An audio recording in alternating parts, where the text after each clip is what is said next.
ಬೇಲೂರಿನಲ್ಲಿ ಗಣೇಶನ ಮೇಲೆ ಚಪ್ಪಲಿ ಇಟ್ಟ ಕೇಸ್ಗೆ ಟ್ವಿಸ್ಟ್ ಸಿಕ್ಕಿದೆ. ಸಿಸಿ ಕ್ಯಾಮೆರಾದಲ್ಲಿ ಮಹಿಳೆಯ ವಿಕೃತಿ ಬಯಲಾಗಿದೆ. ಗಣೇಶನ ಮೇಲೆ ಚಪ್ಪಲಿ ಇಟ್ಟಿದ್ದೇ ಮಹಿಳೆ. ಚಪ್ಪಲಿ ಧರಿಸಿ ದೇವಸ್ಥಾನಕ್ಕೆ ಎಂಟ್ರಿ ಕೊಟ್ಟಿದ್ದಾಳೆ ಈ ಮಹಿಳೆ. ಬೇಲೂರಿನಲ್ಲಿ ಗಣೇಶನ ಮೇಲೆ ಚಪ್ಪಲಿ ಇಟ್ಟ ಪ್ರಕರಣಕ್ಕೆ ಟ್ವಿಸ್ಟ್ ಸಿಗ್ತಾ ಇದೆ. ಸಿಸಿಟಿವಿಯಲ್ಲಿ ಮಹಿಳೆಯ ವಿಕೃತಿ ಬಯಲಾಗಿರೋದು. ಗಣೇಶನ ಚಪ್ಪಲಿ ಅಂದ್ರೆ ಗಣೇಶನ ಮೇಲೆ ಚಪ್ಪಲಿ ಇಟ್ಟಿದ್ದೇ ಮಹಿಳೆ. ಚಪ್ಪಲಿ ಧರಿಸಿ ದೇವಸ್ಥಾನಕ್ಕೆ ಎಂಟ್ರಿ ಕೊಟ್ಟಿದ್ದಾಳೆ ಈ ಮಹಿಳೆ. ಮೊದಲು ದೇವಸ್ಥಾನದಿಂದ ಹೊರಗೆ ಹೋಗುವಾಗ ಚಪ್ಪಲಿಯೇ ಇಲ್ಲ ಆಕೆಯ ಕಾಲಲ್ಲಿ. ಗಣೇಶ ದೇವಸ್ಥಾನದ ಬಳಿ ಸಿಟಿ ರವಿ, ಶಾಸಕ ಸುರೇಶ್ ಎಂಟ್ರಿ ಕೊಟ್ಟಿದ್ದಾರೆ. ಕೂಡಲೇ ಮಹಿಳೆಯನ್ನ ಬಂಧಿಸಬೇಕು ಅಂತ ಹೇಳಿ ಆಕ್ರೋಶವನ್ನ ವ್ಯಕ್ತಪಡಿಸ್ತಾ ಇದ್ದಾರೆ. ಇಲ್ಲದೆ ಹೋದ್ರೆ ಉಗ್ರ ಹೋರಾಟ ಮಾಡುವ ಎಚ್ಚರಿಕೆಯನ್ನ ಕೂಡ ಕೊಟ್ಟಿದ್ದಾರೆ. ಈ ಸಂದರ್ಭದಲ್ಲಿ ಬೇಲೂರಿನಲ್ಲಿ ಗಣೇಶನ ಮೇಲೆ ಚಪ್ಪಲಿ ಇಟ್ಟ ಕೇಸ್ಗೆ ಟ್ವಿಸ್ಟ್ ಸಿಕ್ಕಿರೋದು. ಸಿಸಿಟಿವಿಯಲ್ಲಿ ಮಹಿಳೆಯ ವಿಕೃತಿ ಬಯಲಾಗಿದೆ. ಗಣೇಶನ ಮೇಲೆ ಚಪ್ಪಲಿ ಇಟ್ಟಿದ್ದೇ ಈ ಮಹಿಳೆ. ಚಪ್ಪಲಿ ಧರಿಸಿ ದೇವಸ್ಥಾನಕ್ಕೆ ಮಹಿಳೆ ಎಂಟ್ರಿ ಕೊಟ್ಟಿದ್ದಾರೆ. ಅದೇನು ಕೋಪನೋ ಅದ್ಯಾವ ಕಾರಣಕ್ಕೆ ಈ ರೀತಿಯಾಗಿ ಮಾಡಿದ್ರು ಗೊತ್ತಿಲ್ಲ, ಆಕೆನೇ ಹೇಳಬೇಕು. ಆದರೆ ದೇವರ ಮೂರ್ತಿಯ ಮೇಲೆ ಚಪ್ಪಲಿಯನ್ನ ಇಡ್ತಾರೆ ಅಂತ ಅಂದ್ರೆ ಏನರ್ಥ? ಯಾವ ಕಾರಣಕ್ಕಾಗಿ ಈ ರೀತಿಯಾಗಿ ಮಾಡಿದ್ರು ಆ ಮಹಿಳೆ? ತಲೆಗಿಲೆ ಕೆಟ್ಟಿದೆಯೋ ಏನು ಕತೆನೋ ಗೊತ್ತಿಲ್ಲ. ಹುಚ್ಚಿಡ್ದಿರಬಹುದು ಅಂತ ಕೂಡ ಕೆಲವರು ಹೇಳ್ತಾ ಇದ್ದಾರೆ. ಹಿಡಿದಿರಬಹುದು, ಇಲ್ಲ ಅಂತ ಅಂದ್ರೆ ಉದ್ದೇಶಪೂರ್ವಕವಾಗಿ ಮಾಡಿರಬಹುದು. ಯಾರಾಕೆ? ಎಲ್ಲಿ ಅವಳು? ಎಲ್ಲಿಂದ ಬಂದಿದ್ರು? ಯಾಕೆ ಈ ರೀತಿಯಾಗಿ ಚಪ್ಪಲಿಯನ್ನ ದೇವಸ್ಥಾನದ ಒಳಗೆ ಹಾಕೊಂಡು ಹೋದ್ರು? ಹೋಗಿದ್ದೇ ತಪ್ಪು ಫಸ್ಟ್ ಆಫ್ ಆಲ್. ಅದಾದ ನಂತರ ಅಲ್ಲಿದ್ದಂಥ ಗಣೇಶ ಮೂರ್ತಿಯ ಮೇಲೆ ಚಪ್ಪಲಿಯನ್ನ ಇಟ್ಟು ವಾಪಸ್ ಬರ್ತಾಳೆ ಆ ಮಹಿಳೆ. ನೋಡಿ, ಸಿಸಿ ಕ್ಯಾಮ್ರಾದಲ್ಲಿ ಸೆರೆಯಾಗಿರುವಂಥ ದೃಶ್ಯವನ್ನ ನಿಮಗೆ ತೋರಿಸ್ತಾ ಇದ್ದೀವಿ. ಸ್ವಲ್ಪ ವಯಸ್ಸಾದಂಗೆ ಕಾಣಿಸ್ತಾ ಇದೆ ಆ ಮಹಿಳೆಗೆ. ಸೊ ಒಳಗಡೆ ಹೋಗುವಂಥ ಸಂದರ್ಭದಲ್ಲಿ ಚಪ್ಪಲಿಯನ್ನ ಹಾಕ್ಕೊಂಡೇ ಒಳಗಡೆ ಎಂಟ್ರಿ ಕೊಟ್ಟಿದ್ದಾಳೆ ಮಹಿಳೆ. ಸೇಮ್ ನೋಡಿ, ಒಳಗಡೆ ಬರುವಂಥ ಸಂದರ್ಭದಲ್ಲಿ ಯಾರೂ ನೋಡಿಲ್ಲ, ಯಾರೂ ಗಮನಿಸಿಲ್ಲ ಆಕೆಯನ್ನ. ಒಳಗಡೆ ಬರುವಾಗ ಚಪ್ಪಲಿ ಹಾಕ್ಕೊಂಡೇ ಒಳಗಡೆ ಎಂಟ್ರಿ ಕೊಟ್ಟಿದ್ದಾಳೆ ಆ ಮಹಿಳೆ.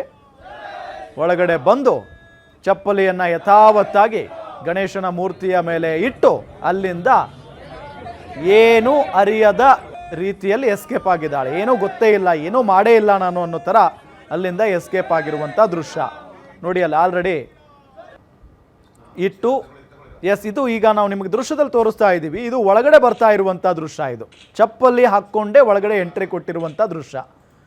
ಗಮನಿಸಬಹುದು. ಈ ದೃಶ್ಯ ಇದೆಯಲ್ಲ, ಇದನ್ನು ನೋಡಿದ್ರೇನೆ ಗೊತ್ತಾಗುತ್ತೆ ಈಕೆನೇ ಅಲ್ಲಿ ಚಪ್ಪಲಿ ಇಟ್ಟು ಹೋಗಿದ್ದಾಳೆ ಅಂತ ಹೇಳಿ. ಭಾಳ ಸ್ಪಷ್ಟ ನೋಡಿ. ಚಪ್ಪಲಿಯನ್ನು ಕಳೆದು ಗಣೇಶ ಮೂರ್ತಿಯ ಮೇಲೆ ಇಡ್ತಾ ಇರುವಂಥ ಒಂದು ದೃಶ್ಯ ಅದು. ಸೊ ಅದಾದ ನಂತರ ಆಕೆ ಅಲ್ಲಿಂದ ಹೋಗಿದ್ದಾಳೆ. ಆದರೆ ಅಲ್ಲಿ ಯಾರೂ ಕೂಡ ಇರಲಿಲ್ವಾ? ಗಣೇಶ ಟೆಂಪಲ್ನಲ್ಲಿ ಯಾರೂ ಕೂಡ ಇರಲಿಲ್ವಾ ಈಕೆಯನ್ನು ಬಿಟ್ಟು ಅನ್ನೋದೇ ಈಗಿರುವಂಥ ಪ್ರಶ್ನೆ. ನೋಡಿ, ಚಪ್ಪಲಿ ಇಲ್ಲದೇನೆ ಎಕ್ಸಿಟ್ ಆಗಿರುವಂಥ ದೃಶ್ಯ ಇದು. ಚಪ್ಪಲಿ ಹಾಕ್ಕೊಂಡು ಬರ್ತಾಳೆ, ತೆಗೆದು ದೇವರ ಮೂರ್ತಿಯ ಮೇಲೆ ಇಡ್ತಾಳೆ. ಅದಾದ ನಂತರ ಅಲ್ಲಿಂದ ಎಸ್ಕೇಪ್ ಆಗ್ತಾಳೆ ಆ ಲೇಡಿ. ಯಾರು ಈಕೆ ಹಾಗಾದರೆ? ಯಾವ ಕಾರಣಕ್ಕಾಗಿ ದೇವರ ಮೂರ್ತಿಯ ಮೇಲೆ, ಗಣೇಶನ ಮೂರ್ತಿಯ ಮೇಲೆ ಚಪ್ಪಲಿಯನ್ನು ಇಟ್ಲು? ಅಂತ ಕೋಪ ಏನಿತ್ತು? ಇದು ಈಗಿರುವಂಥ ಪ್ರಶ್ನೆ.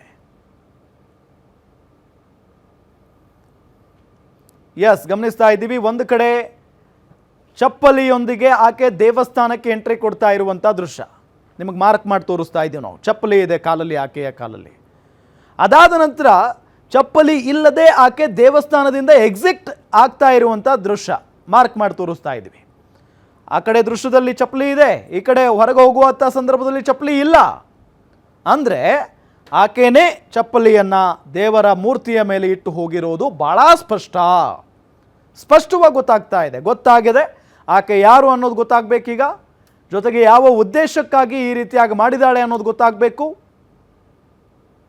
ಅದೆಲ್ಲ ಗೊತ್ತಾದ ನಂತರ ಆಕೆಗೆ ಕಠಿಣ ಶಿಕ್ಷೆ ಆಗಬೇಕು. ಇದು ಅಲ್ಲಿನ ಭಕ್ತಾದಿಗಳು ಆಗ್ರಹಿಸ್ತಾ ಇದ್ದಾರೆ.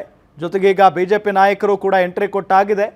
ಸಿಟಿ ರವಿ ಅವರು ಬಂದಿದ್ದಾರೆ. ಅಲ್ಲಿ ದೇವಸ್ಥಾನದ ಮುಂದೆ ಆಕ್ರೋಶವನ್ನು ವ್ಯಕ್ತಪಡಿಸ್ತಾ ಇದ್ದಾರೆ ಸಿಟಿ ರವಿ ಅವರು.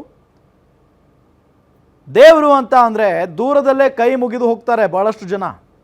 ಆದರೆ ಈ ಮಹಿಳೆ ನೋಡಿ, ಅಲ್ಲಿ ಗಣೇಶನ ಮೂರ್ತಿ ಏನಿದೆಯಲ್ಲ, ಆ ಮೂರ್ತಿಯ ಮೇಲೆ ಆ ಸೊಂಡಿಲು ಮೇಲೆ ಒಂದು ಚಪ್ಪಲಿ ಇಟ್ಟಿದ್ದಾಳೆ, ಬಲಗಡೆ ಒಂದು ಚಪ್ಪಲಿ ಇಟ್ಟಿದ್ದಾಳೆ ನೋಡಿ. ಅಂದರೆ ಆ ಸಂದರ್ಭದಲ್ಲಿ ಯಾರೂ ಇರಲಿಲ್ವಾ ದೇವಸ್ಥಾನದ ಒಳಗಡೆ? ಪೂಜಾರಿನೂ ಇರಲಿಲ್ವಾ?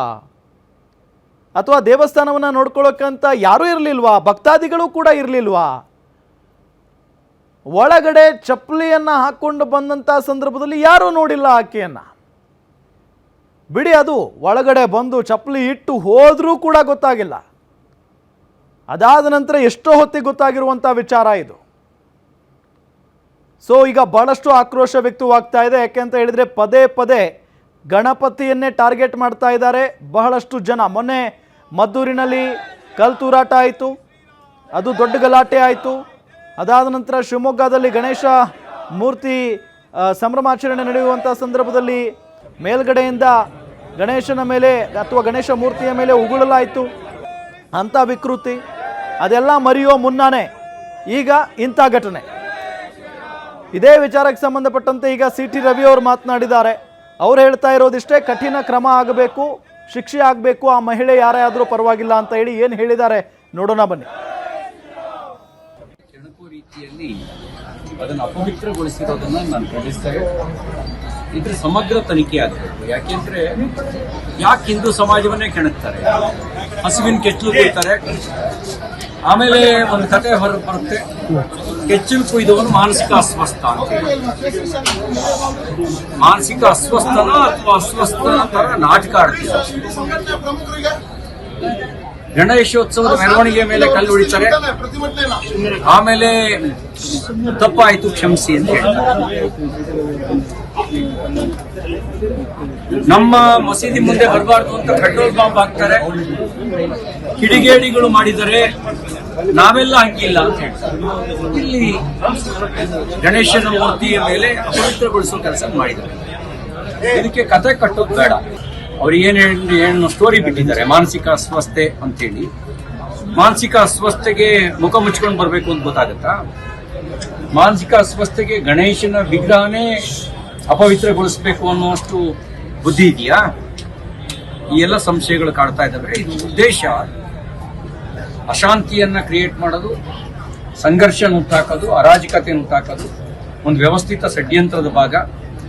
ಅದರಲ್ಲಿ ಹಿಂದೂ ಮುಸ್ಲಿಂ ಜಗಳ ತಂದು ಹಚ್ಚೋದು ಒಂದು ಷಡ್ಯಂತ್ರ ಇದೆ.